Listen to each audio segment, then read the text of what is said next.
Hari ini saya mau share kepada teman-teman apa yang perlu teman-teman ketahui untuk bisa tetap selamat di tengah-tengah pandemi ini, di tengah situasi bencana alam di mana-mana. Karena saya percaya kalau teman-teman menghidupi ini, kita akan selamat. Dan ini janji Tuhan.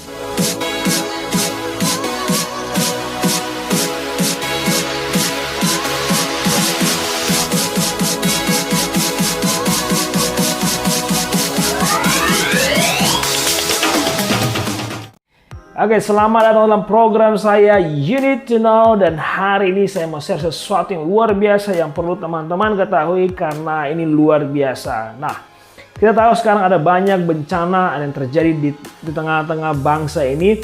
Ya, yang pasti yang pertama yang masih kita alami ada pandemi yang masih berlangsung sampai sekarang. Bahkan ada varian baru katanya yang muncul dan lebih mematikan, dan kemudian ada baru-baru ini juga ada pesawat jatuh Sriwijaya SJ182, ada juga gempa di Sulawesi Barat dan Kalimantan, ada banjir di Mamuju juga di Sumedang, dan ada gunung berapi yang meletus di Sumeru. Nah, saudara, bahkan kalau kita melihat apa yang terjadi sekarang ini, seakan-akan ini sudah mau kiamat dan ini mau sepertinya akhir zaman. Dan hal ini, berita-berita ini membuat kita menjadi takut. Bahkan di awal tahun yang lalu, dimulai bulan 2, kita sudah mulai dikejutkan dengan kemunculan virus corona. Nah, semua ini terjadi, teman-teman, sepertinya bukan di waktu yang tepat. Seharusnya ya jangan sekarang lah, kan? Mungkin berpikir seperti itu. Nah, tapi saya mau bawa kepada teman-teman kepada firman Tuhan.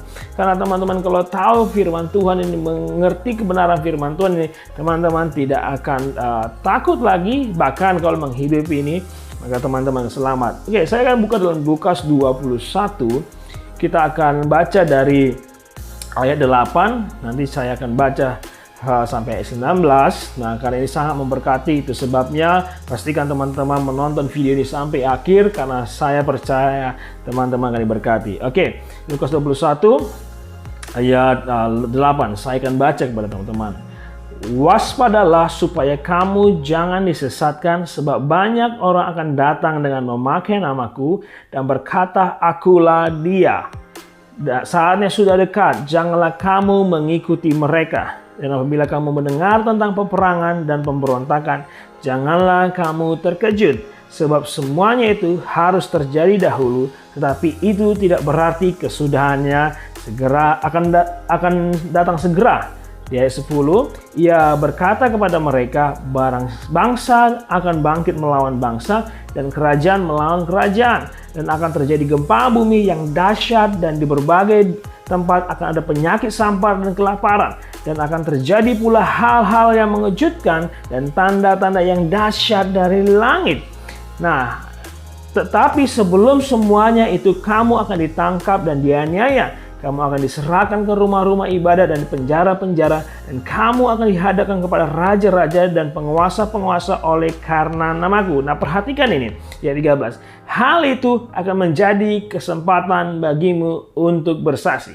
Saya sampai di sini dulu. Nah, tadi kita melihat di ayat 11 dikatakan, dan akan terjadi gempa bumi yang dahsyat, dan di berbagai tempat akan ada penyakit sampar dan kelaparan, dan akan terjadi juga hal-hal yang mengejutkan dan tanda-tanda yang dahsyat dari langit. Nah, teman-teman, apa yang terjadi sekarang? Kita melihat bahwa ada gempa bumi di bangsa kita, dan juga kita melihat ada kelaparan, ada penyakit sampar. Nah, pandemik ini merupakan ya penyakit sampar. Nah, karena ada pandemik, ada beberapa daerah yang lockdown, bahkan orang tidak bisa lagi melakukan banyak aktivitas, sehingga mengakibat kelaparan karena tidak bisa lagi bekerja, tidak bisa lagi menghasilkan uang, nggak bisa beli makanan, akhirnya kelaparan. Nah, ini terjadi sekarang. Tapi kalau kita kembali di ayat 9 dikatakan, sebab semuanya itu harus terjadi dahulu. Oke, tetapi itu tidak berarti kesudahannya akan datang segera. Artinya apa yang terjadi semua ini, firman Tuhan mengatakan ini semua harus terjadi. Nah, teman-teman yang saya kasih dalam nama Yesus, kalau melihat situasi ini, di satu sisi memang kita sedikit khawatir, mungkin ya ada saudaranya atau anggota keluarganya, mungkin familinya yang menjadi korban pada bencana ini, ya mungkin sedih, mungkin ya kehilangan. Tapi saya mau bawa kepada firman Tuhan. Firman Tuhan katakan seperti ini. Semuanya ini harus terjadi dahulu. Nah, artinya teman-teman, di satu sisi walaupun kita bersedih dan khawatir, tapi di satu sisi, dan ini yang utama adalah kita tahu bahwa firman Tuhan itu benar. Firman Tuhan tidak pernah salah. Apa yang dinubuatkan di sini itu terjadi sekarang. Dan kita tidak salah memilih percaya kepada Yesus dan tidak salah memilih untuk merenungkan firman Tuhan, karena firman Tuhan ini benar dan tidak salah. Nah, ini yang perlu kita ketahui. Nah, ini sangat penting. Jadi, apa yang harus kita lakukan? Karena ini instruksi Yesus di ayat 13 katakan, hal itu akan menjadi kesempatan bagimu untuk bersaksi. Oke, saya tahu ini situasi yang tidak gampang. Nah, bagaimana kita bisa bersaksi? Bagaimana cara kita bersaksi? Sedangkan kita sekarang mungkin masih kesulitan untuk bertahan hidup di tengah-tengah pandemi ini. Ada yang sudah tidak bekerja lagi. Tapi firman Tuhan katakan di ayat 14, sebab itu tetapkanlah dalam hatimu supaya kamu jangan memikirkan lebih dahulu pembelaanmu. Jangan memikirkan dulu apa yang harus ku sampaikan. Sementara aku masih bergumul. Di ayat 15 dikatakan, sebab aku sendiri akan memberikan kepadamu kata-kata hikmat, sehingga kamu tidak dapat ditentang atau dibantah lawan-lawanmu. Jadi teman-teman, jangan mikirkan dulu apa yang harus aku bilang. Sementara ini masih di tengah-tengah situasi yang tidak baik. Tapi ingat, firman Tuhan mengatakan kita harus bersaksi. Kita harus menyaksikan bahwa Yesus masih pengendali. Saya percaya teman-teman yang melihat video ini, teman-teman adalah orang yang pernah mengalami Tuhan, yang pernah mengalami mukjizat Tuhan. Saya percaya teman-teman sudah pernah mengalami, walaupun kecil ataupun sedang atau besar, tapi teman-teman pernah mengalami mukjizat Tuhan. Nah, dari mukjizat yang pernah kita alami, kita tahu bahwa Tuhan Maha Kuasa. Nah, inilah yang kita saksikan kepada orang lain. Nah, kalau Tuhan bisa menolong kita dalam perkara kecil, maka Tuhan juga mampu untuk melakukan perkara-perkara besar dalam hidup kita. Nah, ini yang kita saksikan. Bahkan di firman Tuhan berjanji, bahkan Tuhan akan memberikan kata-kata hikmat. Jadi janganlah kita hanya khawatir, jangan takut, jangan menjadi bimbang. Tapi firman Tuhan mengajarkan ini yang harus kita lakukan. Kita harus pergi bersaksi. Nah, kita perhatikan lagi apa yang mau firman Tuhan katakan. Nah, di ayat 18 saya mau sampaikan. Saya lompat ayat 18 karena di ayat 16 dan 17 itu saya mau bicara lebih dalam lagi. Itu berbicara mengenai harga untuk bersaksi. Kita akan dibenci, diserahkan kepada orang-orang yang berkuasa. Tapi saya mau langsung di ayat 18 dan 19. Tetapi tidak selai pun dari rambutmu kepalamu akan hilang. Ingat, ini janji Tuhan. Tuhan akan melindungi kita. Tuhan akan menolong kita. Dan di ayat 19 dikatakan, kalau kamu tetap bertahan, kamu akan memperoleh hidupmu. Jadi untuk bertahan dalam situasi ini, untuk bertahan selamat dalam situasi pandemik, ada bencana alam di mana-mana, ada sekarang orang sudah takut naik pesawat. Nah, untuk selamat di tengah situasi yang penuh dengan musibah ini, yaitu ini saatnya kita untuk menjadi saksi Tuhan. Dalam versi bahasa Inggris dikatakan, it is the time to serve as a witnesses. Ini saatnya kita untuk melayani sebagai saksi. Jadi bukan hanya lagi kita berpikir bagaimana aku melayani di gereja, menjadi pemain musik, menjadi WL, menjadi apa yang kelihatan wah di gereja. Tapi ini pelayanan yang Tuhan berikan di tahun 2021 ini supaya kita bertahan dan kita memiliki hidup yang hidup dari Tuhan, yaitu kita harus menjadi saksi. Nah, apa yang mau saya dorong hari ini saudara? Saudara, mulailah. Pikirkan, lihat di sekelilingmu. Mungkin temanmu sudah kehilangan pekerjaan. Mungkin ada yang masih sakit pada saat ini.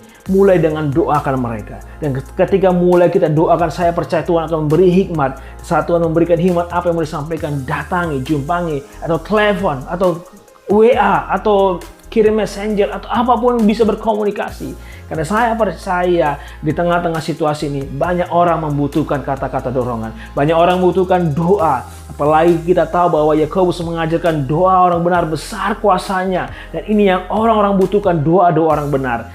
doa-doa saudara dan saya. Saudara sekasih dalam nama Yesus. Dalam kesempatan ini, saya mengajak saudara di tengah situasi ini. Mari kita pergi menyaksikan Tuhan. Menyaksikan kebesaran Tuhan. Karena Tuhan Allah kita yang luar biasa. Dan kalau saudara saya kasih dalam nama Yesus yang melihat video ini, mungkin saudara orang yang sedang khawatir sekarang, orang yang sedang galau atau takut apa yang terjadi. Mungkin anggota keluarga, mungkin saudara sendiri yang melihat video ini adalah orang yang korban dari bencana alam sekarang. Saya mau katakan Tuhan masih pegang kendali. Tuhan akan menolong dalam situasi apapun. Firman Tuhan mengatakan dalam Roma 8 ayat 28 bahwa kita tahu sekarang bahwa Tuhan turut bekerja dalam segala hal untuk mendatangkan kebaikan bagi setiap orang mengasihi Dia. Saya percaya ini sulit dimengerti di tengah situasi musibah. Bagaimana Allah bermaksud baik di tengah-tengah musibah. Saya tahu ini sulit dimengerti, tapi saya mau ingatkan Tuhan baik, bahkan Yesus mati bagi kita supaya setiap orang percaya tidak binasa melainkan beroleh hidup kekal. Hari ini dalam kesempatan video ini saya mau mendoakan teman-teman mungkin yang mengalami musibah atau teman-teman sedang khawatir sekarang. Saya mau mendoakan saudara dan saya percaya Tuhan menjamah saudara walaupun melalui video ini. Mari kita berdoa. Saudara bisa taruh tangan kanan saudara di dada saudara, dan saudara percaya bahwa Tuhan akan menjamah saudara secara pribadi, dan saya akan berdoa dari video ini. Tuhan, aku berdoa bagi setiap teman-temanku yang dalam video ini Tuhan, yang melihat video ini Tuhan, mungkin mereka sedang khawatir atau mereka bagian dari korban yang mengalami bencana pada saat ini Tuhan. Aku berdoa dalam nama Yesus Engkau yang memberi kekuatan bagi mereka. Dalam nama Yesus, Roh Kudus memberi penghiburan, kekuatan, dan Roh Kudus memberi hikmat kepada mereka untuk mengerti segala situasi ini Tuhan dari kehendak Tuhan, dari pemikirannya Tuhan. Sehingga apa yang Paulus katakan, Tuhan kami memiliki pikiran Kristus. Tuhan kami berdoa, hamba berdoa Tuhan di dalam nama Yesus, Engkau beri penghiburan, Engkau bukakan jalan yang tidak bekerja Tuhan, Engkau bukakan jalan lowongan kerja yang baru Tuhan. Yang sedang dalam sakit Tuhan, dalam nama Yesus, oleh bilur-bilur Yesus saat ini juga yang sakit sembuh dalam nama Yesus. Engkau berdoa juga Tuhan sedang kehilangan anggota keluarga karena bencana alam Tuhan, Engkau yang menjadi penghibur bagi mereka. Engkau menjadi sahabat, Engkau menjadi bapak, ibu, saudara bagi mereka yang menguatkan mereka. Engkau cukupkan apa yang mereka butuhkan. Dan aku berdoa juga Tuhan buat siapapun yang membutuhkan doa saat ini, yang hamba tidak tahu apa yang mereka butuhkan. Tuhan tolong mereka dalam segala hal. Aku percaya di dalam nama Yesus setiap yang menerima dengan iman doa ini akan mengalami mukjizat di dalam nama Yesus. Haleluya. Amin. Kalau saudara diberkati oleh video ini, please share kepada orang lain, karena saya percaya dan terus berdoa video-video saya akan memberkati banyak orang dan orang yang lain lemah akan dikuatkan. Dan ini saya rindukan, dan jangan lupa subscribe channel ini dan like dan share kemana-mana, karena dalam channel ini saya banyak berbicara mengenai bagaimana kita bisa menjadi missionaries di marketplace. Bagaimana seperti janji Tuhan berkata kepada Abraham dan keturunannya bahwa olehmu bangsa-bangsa diberkati. Saya percaya panggilan Tuhan tidak harus menjadi pendeta, misionaris tidak harus menjadi pendeta, karena di dunia ini membutuhkan orang-orang percaya yang menyaksikan Yesus luar biasa, Yesus mengasihi. Dan kalau saudara mau dipakai Tuhan luar biasa, jangan lupa subscribe channel ini, karena saya akan menolong saudara, membawa saudara masuk dalam panggilan Tuhan dan hidup dalamnya. Tuhan Yesus memberkati. God bless you.